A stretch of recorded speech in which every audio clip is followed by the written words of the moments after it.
Some people don't believe that I can get ignorant. Governments act like a psychopathic lunatic. Some people don't. Hey, what's up YouTube?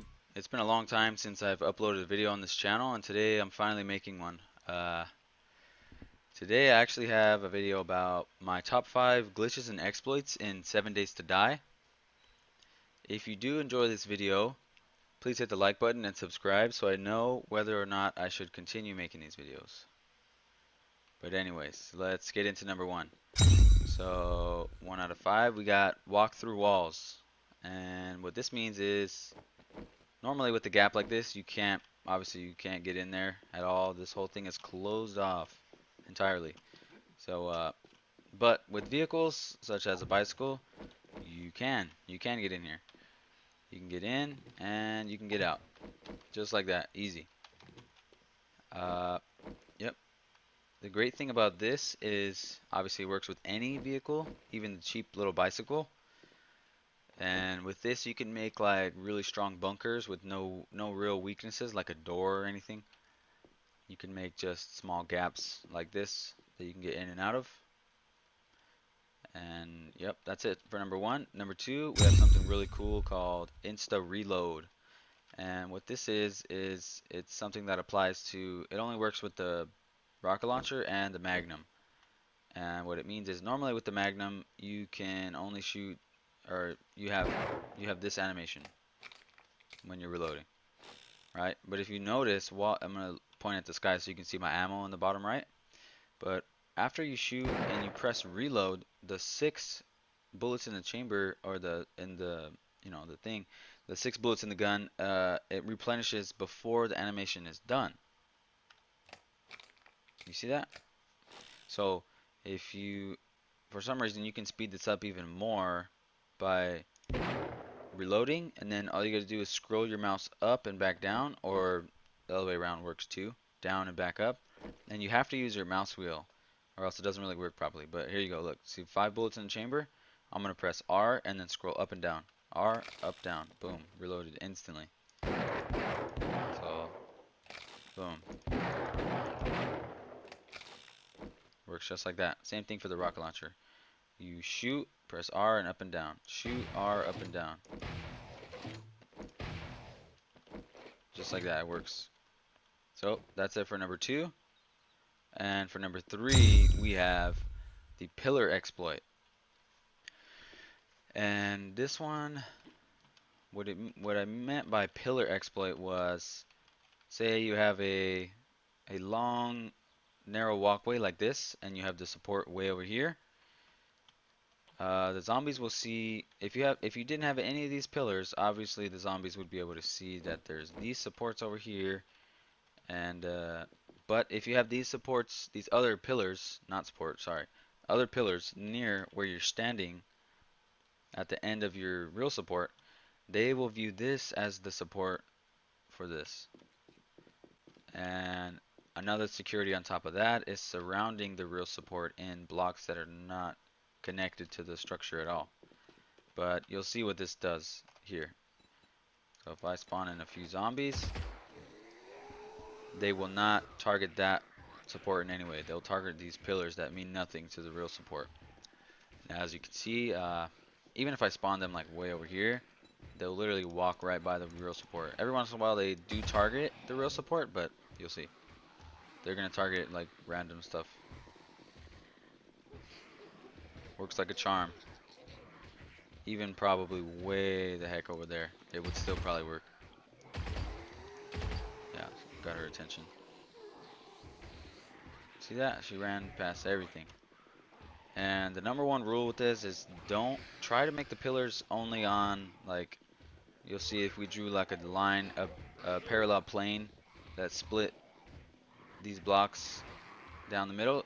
Don't put any blocks towards the real support.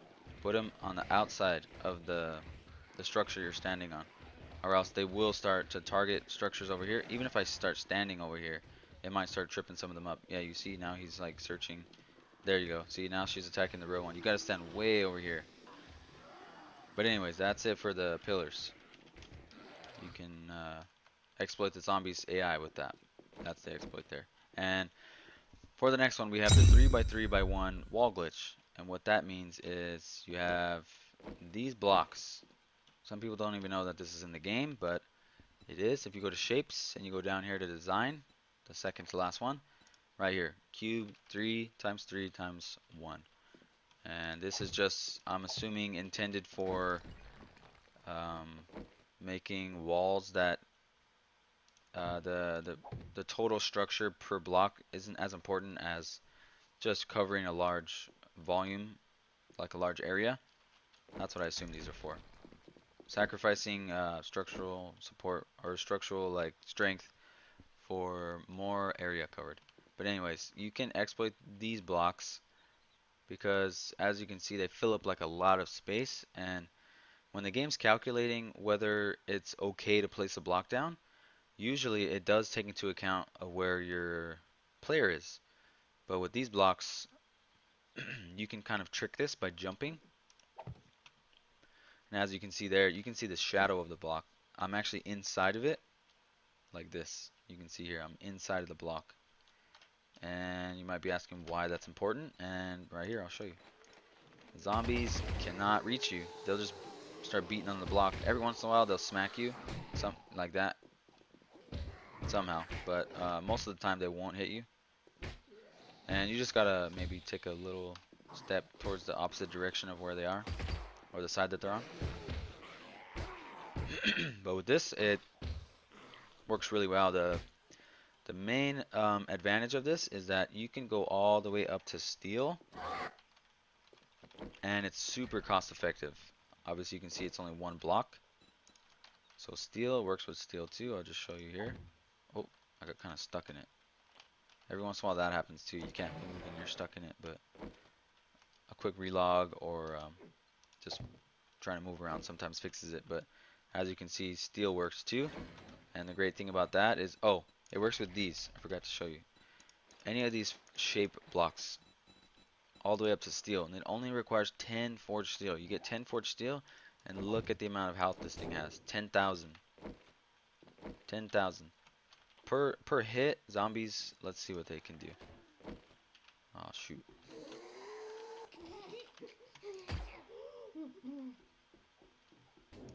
That's one hit. See how much damage she did. 25, basically. 24, but basically 25 damage, and that's, you know, you don't even have to do the math there to see how strong that is.